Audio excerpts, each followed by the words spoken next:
So kamakailan lamang ay nabalitaan natin na patagong nagkikita daw itong si Bea Alonzo at si Dominic Roque, no? Patago daw na natutulog itong si Dominic sa bahay ni Bea Alonzo. Sabi nila na mukhang nagkabalikan na daw itong dalawang ito. Pero may lumabas din na chika na hindi na daw talaga ito nagkabalikan. At that's a very, very sad news, especially para sa ating mga fans ng Bea Dom, kasi all along alam natin na baka may chance pang magkabalikan itong dalawa since nagkaroon ng proposal at hindi naman malabo na mangyari yon dahil saksi tayo sa ilang taon nilang relasyon na very very sweet sila at all along alam natin na mahal nila ang isa't isa, na siguro hindi naman ganun kadaling itapon lahat ng ganun-ganun na lamang, pero tayo lang pala mga fans ang umaasa. Dahil lately ay may nilabas na chika itong si Mr. OG Diaz na hindi pa rin nadadala hanggang ngayon. Kahit na dinemanda sila ng kanyang mga co-hosts sa kanyang YouTube channel. No, at sa kanya nga galing ang balita. Although hindi naman niya kino-confirm at nagtatanong nga daw siya kung may katotohanan kaya itong bali-balita na ito na si Bea Alonzo ay may bago ng pag-ibig. At itong lalaking ito daw ay half yung lahi. Hindi ko alam kung anong half American yata ito. No, so hindi pa naman niya pinangalanan kung sino itong lalaking ito, pero sa kanila daw, mga reliable source nang galing ang balitang ito na meron na ngang bagong boyfriend itong si Bea Alonzo. Kaya hindi daw totoo na nagkabalikan itong si Dominic at si Bea, at hindi daw talaga totoo yon. Yun daw ang one thing na sure na sinasabi ni OG Diaz, walang katotohanan na nagbalikan ang Bea Dom. So, nakakalungkot, di ba? Kasi my gosh, nakakalungkot yung gano'n, no? Na parang asang-asa na tayo pa yung umaasa ng mga fans na magkakabalikan sila, ganyan.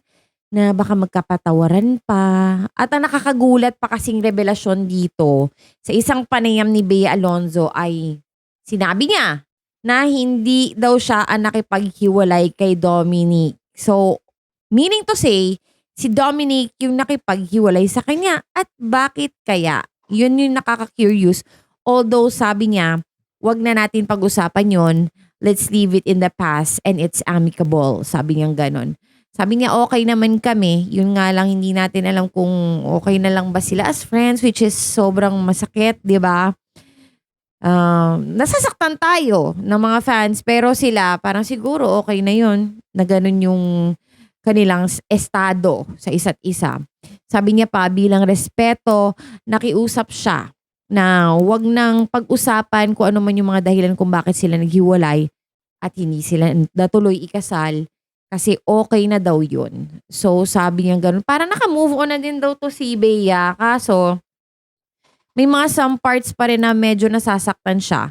Katulad ng mga parte na napag-uusapan yung mga dahilan ng paghiwalay nila, na minsan daw hindi totoo at nakakasakit na ng damdamin kasi walang katotohanan yon. Tapos yung mga bali-balita sa kanila individually, masakit din daw yon sa part niya.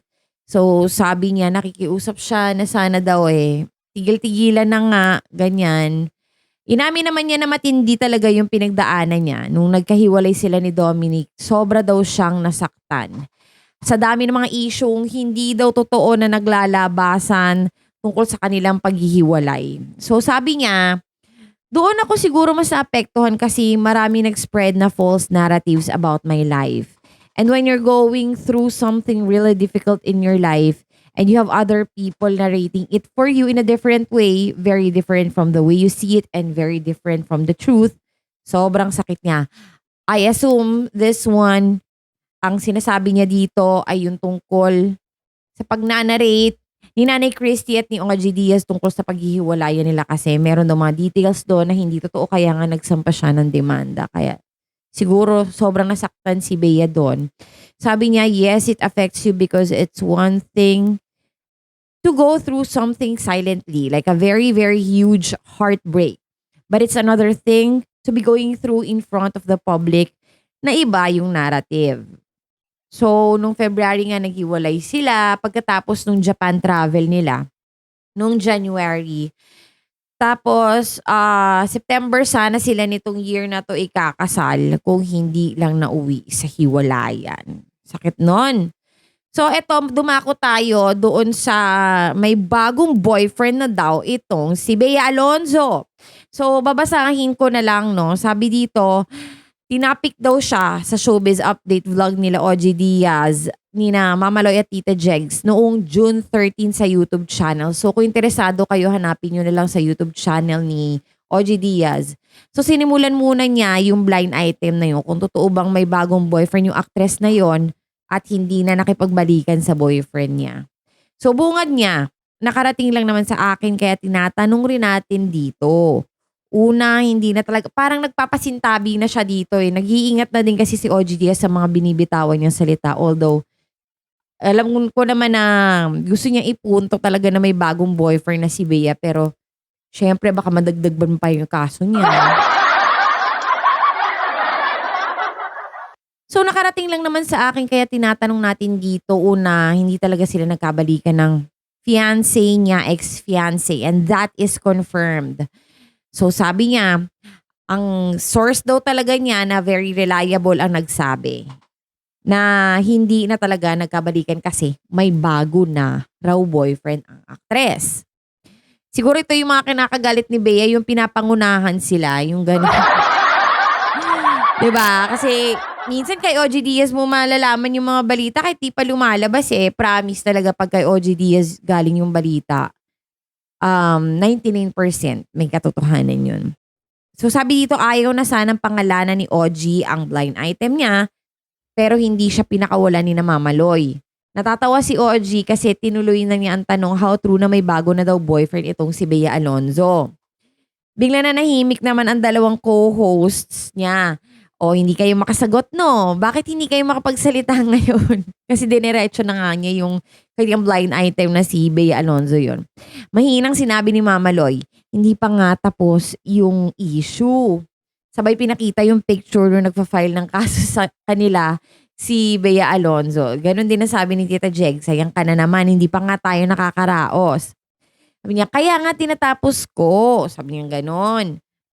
Wala namang libelous doon na tumatawang sabi ni OG na natawa na rin yung dalawa. Walang libelous doon and that's good news. Ibig sabihin nun, naka-move on na si Bea kasi mayroon na siyang bagong boyfriend. Hindi nga natin nabalitaan yung kasagsagan ng pangliligaw. Ang nakarating lang sa akin ay mayroon na siyang bagong boyfriend. Sino kaya tong boyfriend niya? Is this from showbiz or non-showbiz? So sabi, siguro, tanong ni Mama Jegs kung nasunod daw ba yung 3-month rule. Sabi naman ni OG, siguro naman kasi February pa naman daw yon, March, April, May, kinuwenta nila, ganyan. Kung totoo man yon, kailangan pang marinig pa rin ang panig ni Bea kung totoo ito. Ngayon, kung totoo ito, we are happy for you despite the fact na meron tayong issue sa hiwalay noon, yung pagdedemanda.